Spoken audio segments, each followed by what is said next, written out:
Faleminderit zoti kryetar, të nderuar deputet, të nderuar zoti kryeministër, kabinet qeveritar, të nderuar deputet Haxhiu. Është e saktë se kardiokirurgjia publike filloi punën në Qendrën Klinike Universitare të Kosovës për herë të parë në periudhën e pas luftës në mënyrë të organizuar në 16 mars të vitit 2013. Prej atij momenti janë zhvilluar aktivitete sistematike ngritjen e kapaciteteve të infrastrukturës teknologjike, kapaciteteve njerëzore të nevojshme për me fillu këtë shërbim që paraqet majën e shëndetësisë në çdo shtet.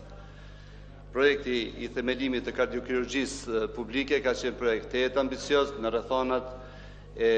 mundësive financiare të shtetit.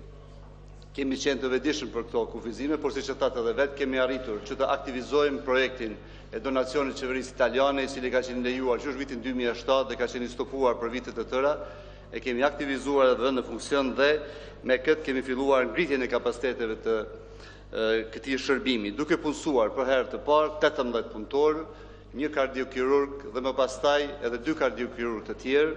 të cilët ditët e fundit, siç e përmendet edhe vetë, për shkak të vështirësive në funksionim brenda repartit, arsyeve të tyre personale, që unë nuk i kam të njohura personalisht, se nuk kam i njoftuar zyrtarisht, e kanë lëshuar shërbimin, po ku punon kardiokirurgu dhe ku ofrohen shërbime kardiokirurgjike në muajin e fundit, vetëm 4 intervenime janë kryer dhe atë në bashkëpunim me drejtorët e klinikave më eminente kardiokirurgjike të rajonit, të Qendrës Klinike Universitare të Ljubljanës dhe të Spitalit San Donato në Milano. Përgjigje konkrete në pyetjen e juaj, gjithsesi janë investuar 130.000 euro dhe atë 30.000 euro nga Ministria e Shëndetësisë për material harxhues për 30 operacione dhe nga Qendra Klinike Universitare e Kosovës 100.000 euro.